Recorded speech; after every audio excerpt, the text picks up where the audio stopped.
Welcome home, racing fans. We're in for a treat today as we're looking at the very first release from Thunder Slot Cars. This company has a great history to it, and it's finally come to light, so to speak, and we are lucky enough to take a look at it. Overall, the car, yes, does have some scale appearance issues. It isn't 100% correct, but I could say that about a lot of cars, especially those from Fly, and it never stopped me from enjoying them then, and nothing's going to stop me from enjoying this one. This is directly aimed at the performance competition enthusiast, and for that I feel they hit the mark.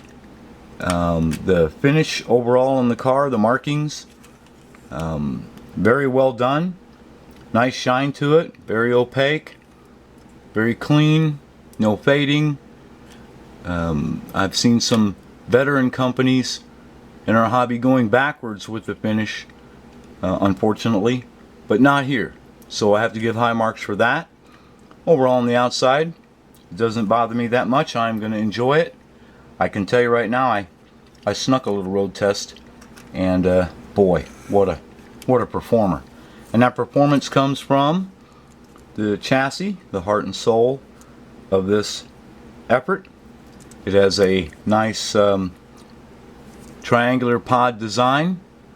As you've heard about the rear bracket being missing, mine was sent to me thanks to Slot Car Corner and Cloverleaf Racing, making sure I had it in time for the review, so I installed it. You can loosen these screws, adjust the flow to the pod. The front end is completely adjustable as well to set your ride height. The guide is a unique design. It works, it functions. I would have liked a little thicker, but it still works. The wheels and tires, aluminum in the rear, plastic up front. That doesn't bother me, they're round. The stock tires grip pretty well. I did have to sand them a little bit smooth, but that goes for any car. Gear mesh is nice. Plastic gears don't bother me at all. If they perform, if they're smooth and quiet, then I really have nothing to complain about, do I?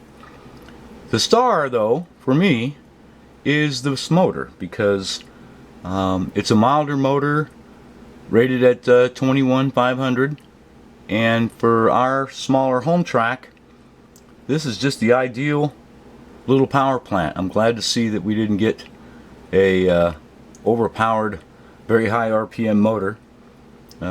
We see that from some makers, and I immediately have to do a motor swap, which adds to the cost, or reduce the voltage down so low that the responsiveness is kind of killed a little bit. So I'm really pleased with the motor in this car. So overall, very interesting, innovative chassis and car. I like the theme. I like the classic theme. I think most of you will too. We're going to get right to the road test, because I have to tell you, this is just one impressive little car. So we'll get right to it and hope you enjoy it.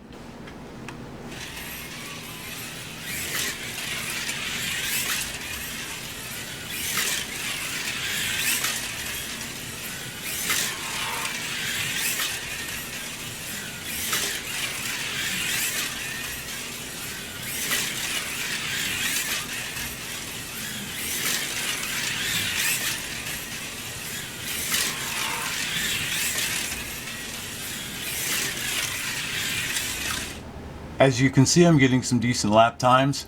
You'll have to ignore the average, as I sometimes forget to press the pause button, but overall, very impressive for a car that I really haven't started to tune with. 3.496. That's pretty good time here on the mid-mo. Well, I think that says it all. This car really performs well. Very smooth, and that's what you expect out of the box when you pay the prices that you do. Although I think the price is fair, it's still at the upper level at $70. But I just can't say anything bad about it. I feel I got my money's worth. I purchased the running mate to this car and look forward to racing them. And I think that's exactly what they were designed to do. And those of you who decide to get one, I'm pretty sure you're going to be pleased with the overall performance and quality. My hat's off to Thunderslot. Congratulations on a very good first effort. I wish them well, and I hope to see this company flourish, and look forward to more releases and more running mates in this series. So overall, job well done.